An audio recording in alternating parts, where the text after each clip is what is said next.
संजीव अपने दोस्तों राघव और प्रतीक के साथ बियर बार में बैठकर बियर पी रहा था।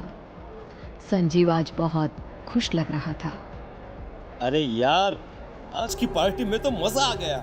तुम दोनों दोस्तों के साथ तो मेरी जिंदगी इतनी अच्छी है कि क्या बताऊं कितनी अच्छी है। अरे भाई, अब दोस्ती की है तो जीना मरना सब साथ में। हाँ अरे अरे यार सुनो, जल्दी से एक बियर और ऑर्डर करते हैं ना, एक आखिरी, और उसके बाद ये जश्न यहीं खत्म हो जाएगा।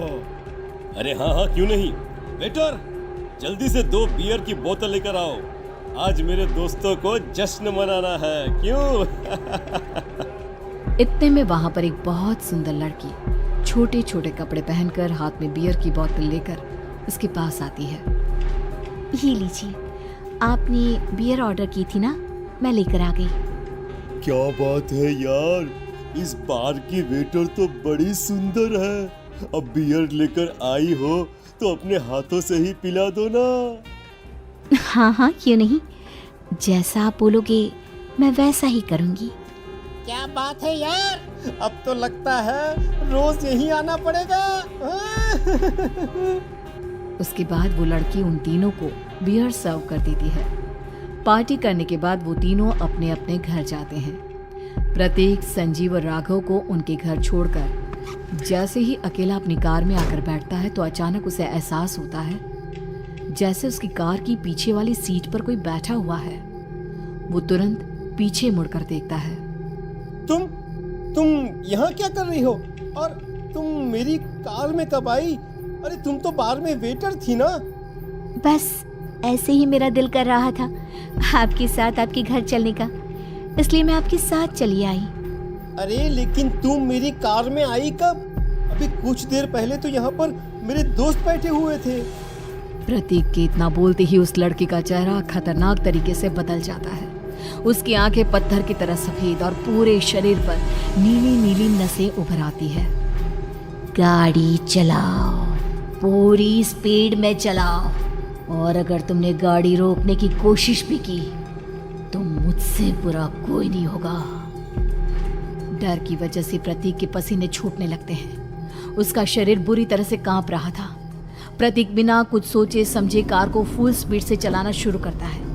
चलते चलते वो शहर से दूर एक पहाड़ी पर पहुंच जाता है और सामने अब सिर्फ पहाड़ी का किनारा दिख रहा है, जिसे देख प्रतीक घबराकर अचानक से कार को ब्रेक लगाता है। देखो देखो देखो देखो, मुझे छोड़ दो मुझे। अगर मैंने गाड़ी जरा सी भी आगे बढ़ाई तो हम दोनों नीचे गिरकर मर जाएंगे। ये तो तुम्हें पहले सोचना चाहिए था ना। अब कुछ नहीं हो सकता।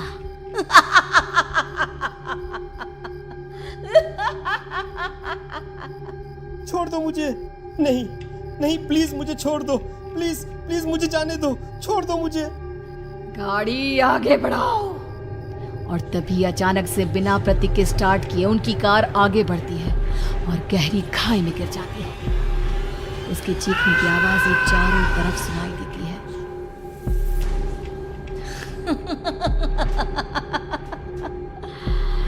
तुझे मारकर मेरे कलेजे में जल रही आग को थोड़ी शांति तो मिल गई, लेकिन अभी ये कहानी खत्म नहीं हुई।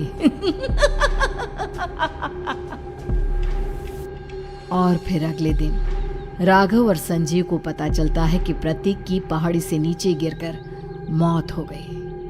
अरे कल रात की तो बात है यार, हम सब बैठकर पार्टी कर रहे थे, लेकिन मेरी एक बात समझ में नहीं आ रही। राघव शहर से इतना बाहर उस पहाड़ी पर इतनी रात को क्या करने गया था? अरे यार, वही सोचकर तो मैं भी परेशान हूँ। हम दोनों को छोड़ने के बाद तो वो सीधा अपने घर जाने वाला था, और वो आत्महत्या क्यों करेगा भाई? कल रात तक वो कितना खुश था, हमारे साथ सेलिब्रेट कर रहा था। हाँ, लेकिन पुलिस ने तो यही कहा है कि प्रतीक ने अपनी कार को जानबूझकर पहाड़ी से नीचे गिरा दिया और आत्महत्या कर ली। अरे यार संजीव, मेरी तो कुछ भी समझ में नहीं आ रहा है। चल ठीक है, अब मैं अपने घर जाता हूँ। Okay, bye. राघव अपने घर में अकेला था। दोपहर का वक्त था। तभी दरवाजे की घंटी बजी। कौन है? अरे 1 मिनट रुको, अभी आता हूँ। राघव ने जैसे ही दरवाजा खोला उसने देखा कि सामने एक बहुत खूबसूरत लड़की खड़ी हुई है। कौन है आप और यहाँ किससे मिलने आई है? देखिए ना, बाहर बारिश शुरू हो गई थी, मेरी गाड़ी खराब हो गई है। आपका घर नजर आया तो सोचा कुछ हेल्प ले लेती हूँ। क्या नहीं, आइए ना, आइए आइए। मेरे कपड़े पूरे भीग चुके हैं, क्या आपके पास टॉवल मिलेगा प्लीज? राघव अपने बाथरूम से एक टॉवल लाकर उस लड़की को देता है। थैंक यू सो मच, अब मैं चलती हूँ। अरे इतनी क्या जल्दी है? आप चाहे तो बारिश रुकने तक यहाँ पर रुक सकती हैं। हाँ। लड़की ने पलटकर राघव की तरफ देखा। नहीं, मुझे जाना होगा, मेरा काम बाकी है। और वो वहां से चली गई। उस लड़की के जाने के बाद राघव अपने बाथरूम में नहाने के लिए गया और जैसे ही उसने बाथरूम में देखा तो उसका टॉवल वहीं पर लटका हुआ था। उसने टॉवल हाथ में लिया तो देखा कि उसका पूरा टॉवल खून के धब्बों से सना हुआ है। अरे अरे ये क्या? ये टॉवल तो मैंने उस लड़की को दे दिया था। ये वापस मेरे बाथरूम में कैसे आ गया? और इस पर ये खून के धब्बे कहाँ से आ गए? राघव ने आईने में देखा तो उसकी गर्दन पर एक बड़ा सा चाकू का कट लगा हुआ था जिससे खून बह रहा था, जिसे देख राघव के होश उड़ गए। हाँ, अरे ये क्या? मेरी गर्दन इतनी ज्यादा कटी हुई है और मुझे दर्द भी नहीं हो रहा है। ये क्या हो रहा है मेरे साथ? राघव घबराकर बाथरूम से बाहर आया और अपना मोबाइल उठाकर उसने संजीव को फोन लगाया। संजीव जल्दी से मेरे पास आ जाओ। मुझे लगता है कुछ बहुत बड़ी गड़बड़ है, जल्दी आ जाओ। उधर से आवाज आई, लेकिन वो आवाज संजीव की नहीं बल्कि एक लड़की की थी।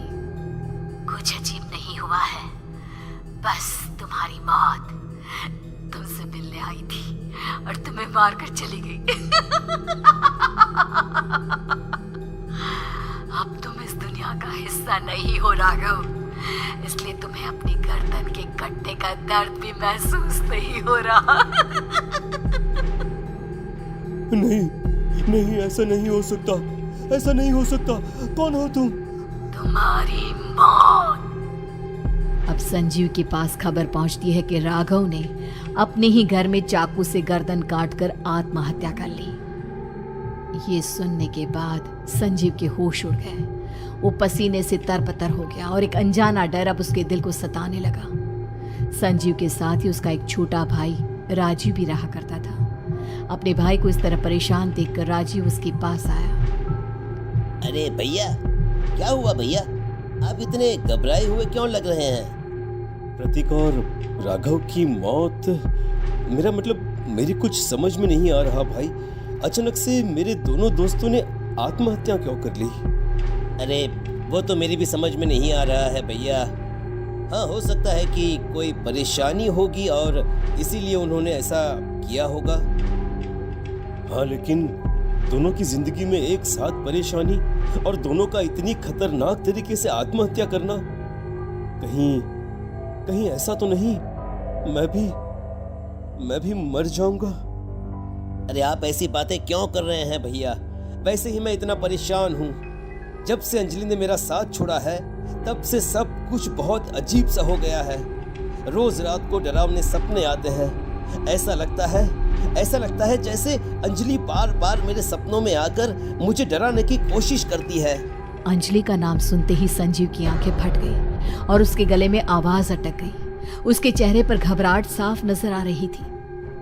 कौन थी वो लड़की जिसने प्रतीक और राघव को आत्महत्या की आड़ में मौत के घाट उतार दिया? और कौन थी अंजलि जो बार बार राजीव के सपनों में आकर उसे डरा रही थी?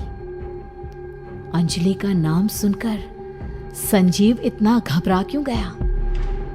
इन सवालों के जवाब जानने के लिए देखिए इस खतरनाक कहानी का अगला भाग।